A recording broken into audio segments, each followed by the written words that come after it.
Yes, napakadaling makaka-attract ng isang babae ng isang lalaki. Super dali yan sa isang babae. Yes, of course, sa mga unang meetups, sa mga pagsasalubong, ay automatically at madali mong mapahulog sa attraction phase ang isang lalaki. Pero when it comes to relationship, ay kailangan na nandyan pa rin ang attraction mo at sa tagal ng relationship ninyo ay hindi na pinag-uusapan yung pagmumukha or yung mga physical attraction ninyo. Kundi ang pinag-uusapan dito is yung mga habits na magdadagdag palalo sa kagandahan mo.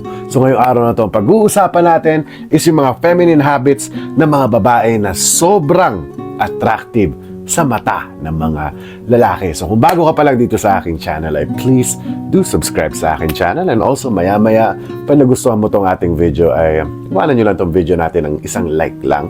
Diba? I-like nyo lang itong video natin. And also do not forget to turn on your notification bell para maging updated ka sa mga ina-upload nating videos every week. And also do not forget to follow my Instagram account. Ito po ang nag-iisa kong Instagram account.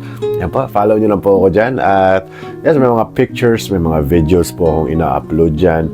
Ang mga daily lives ng inyong lingkod. At para kung interested lang naman kayo, puntahan nyo ako. Nandyan po yung link sa ibaba. I-click nyo lang yung see more. Hanapin nyo yung Instagram link ko. I-click nyo, dadali na kayo kaagad sa aking Instagram account. So without no more further ado, let's go to our main topic for today. Feminine habits ng mga babae na sobrang attractive sa mata ng mga lalaki. Number 1 is kung ikaw yung tipo ng babae na sobrang maasikaso. Yes, matik na matik yun. As I said, hindi mo kailangan maging maasikaso kung nagde-date pa lang kayong dalawa. What I mean is kapag kayo ay magkasama na or magjowa, o mag-boyfriend, mag-girlfriend, or kung magka-live-in na kayo ng bahay. At napakataas ng attraction mo at mas lalo kapag gumaganda sa mata ng isang lalaki kapag ikaw yung tipo ng babae na maasikaso. Kasi yan lang naman talaga, nagpapakita ka na ng future wifey material sa lalaki na yan kapag ikaw yung tipo na inaasikaso mo siya, di ba? Na naalala mo kung pagod siya o inaalala mo yung nakakain na siya, di ba? Yan, maasikaso ka, nagluluto ka ng pagkain para sa kanya, and kung nagli-live-in na nga kayong dalawa, you're cleaning the house, nakakauwi siya sa bahay na malinis, and that is the number 1 trait at mas tatagal palalo yung relationship ninyo at again, plus points yan para sa magandang buhay ninyo na binubuo in the future kung magkakatuluyan man kayo sa pag-aasawa. So, being maasikaso is hindi yung parang pinag-aano ka, hindi parang ginagawa kang katulong, okay? I'm finding a perfect words para hindi tayo ma-demonetize dito. Para hindi ka maging katulong, okay?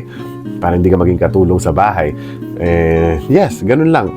May give and take kapag nagtatrabaho siya, nagpo-provide siya ng pera para sa family niyo, binibigay niya sa iyo yung money, at ikaw naman yung bahala sa budgeting, at syempre nabibili mo rin yung gusto mo through his money, and it's a win-win for both of you. Kapag inaasikaso mo siya, mas lalo pa siyang sisipag at mas gaganda pa lalo ang relationship ninyo. Another feminine habits ng babae na sobrang attractive sa mata ng isang lalaki, if ikaw yung tipo ng babae na you care how he feels. Hindi lang yung selfish ka, na puro sarili mo lang ang iniisip mo. Hindi ka dapat ganun. So, kung may pakialam ka sa nararamdaman ng partner mong lalaki, is a big plus po yun. Kasi, hindi ka insensitive when it comes to that. As I said nga, hindi ka selfish, na puro sarili mo lang na feelings yung inaalala mo. Kasi girls, alam niyo yung mga lalaki is, isasantabi na lang namin yung nararamdaman namin para mapasaya kayo. Yan po yung real talk namin. Lalo-lalo na kapag mahal na mahal namin kayo, ipagsasantabi na lang namin yung feelings namin. Pero kung ikaw, napaka-sensitive mo at kilala mo na yung partner mo, ay you have to confront that. Hindi naman positive confrontation na okay, sabihin mo sa kanya kung ano bang problema, may okay ka lang ba, yung ganon.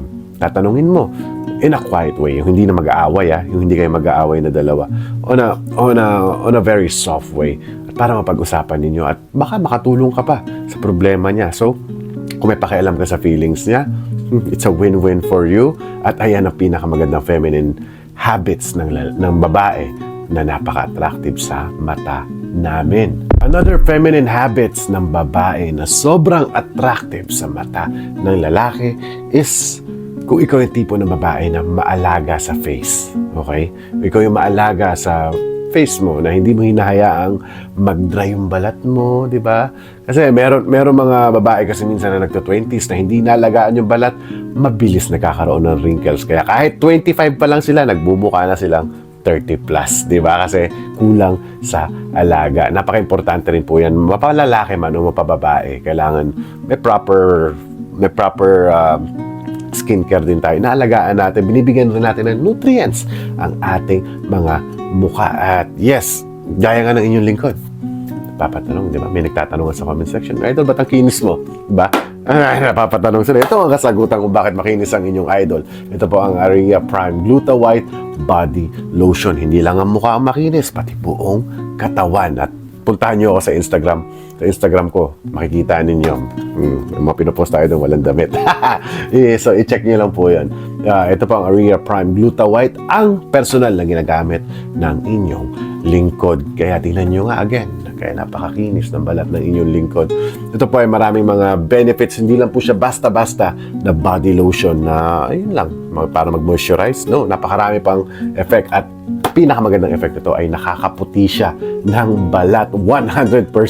At makikita mo kaagad yung epekto on the first 3 hours na paglagay mo. Makikita mo na pumuti agad ang iyong balat pag inano mo ito. At pinoprotektahan rin nitong body lotion na to ang init na, lalo na init ng panahon sa atin, yung sun rays, iniingatan niya yung balat natin kapag nag-apply ka nito. So guys, kung gusto niyo po makascore ng Aria Prime Gluta White Body Lotion, ay pumunta lang po kayo sa description box dyan sa ibaba sa See More. Click niyo po yan. Pakikita niyo yung mga link.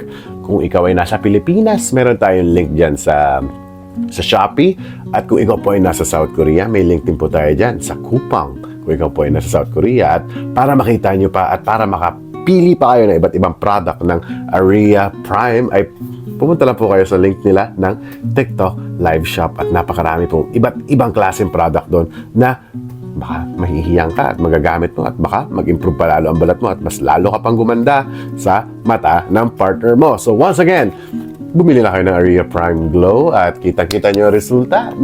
Maputi. So once again, thank you so much Aria Prime for sponsoring this video. In the last feminine habits ng mga babae na sobrang attractive sa mata naming mga lalaki is kung ikaw ang tipo ng babae na napaka-soft-spoken. Yes, napakasarap po samahan ng isang babae na napaka-soft-spoken, lalong-lalo na pagdating sa mga mabibigat na situation, napakakalmado pa rin niya at still soft-spoken siya. Kasi kami mga lalaki, kapag may yung mga tipo na mga medyo nakakakabang mga pangyayari sa buhay, ay medyo nagpapanik na. Pero pag kinausap niya yung partner niya to ask for help, ay nandyan, soft siya magsalita at magiging soft na rin yung pakiramdam at gumagaan yung mga situation kapag meron kang partner na soft-spoken. At napaka-big plus po yan sa inyo at nakakaganda po sa mga babae. Kung maganda ka na, mas lalong tataas pa yung level ng kagandahan mo kapag ikaw yung tipo ng babae na soft-spoken. So be just a soft-spoken lady para, di ba, ma-attract palalo araw-araw at buong taon at after 20 years sa'yo ang partner mo at para mapunta kayo sa magandang partnership at hanggang kasalan and forever and ever. At sana may natutunan na naman po kayo sa ating topic for today. At kung nagustuhan mo itong video natin, just please leave this video a like and also do not forget to subscribe to my channel para dumami palalo yung family natin dito sa YouTube. And also, do not forget to turn on your notification bell para maging updated ka sa mga ina-upload nating videos every week. And also, here's my Instagram account. Ito po ang aking Instagram. Yan, makikita niyo po yan. Link down below. Click lang po yung See More. Hanapin niyo yung Instagram ko para makita niyo yung mga personal stuff ko ng mga pinagagagawa. May mga videos, photos, and everything else. Makikita niyo po dyan kung interested na naman po kayo. And also, para makita niyo rin yung personal life ko as an OFW dito sa bansang South Korea. So once again, thank you so much for watching. At lagi niyo tatandaang mahal na mahal ko kayo.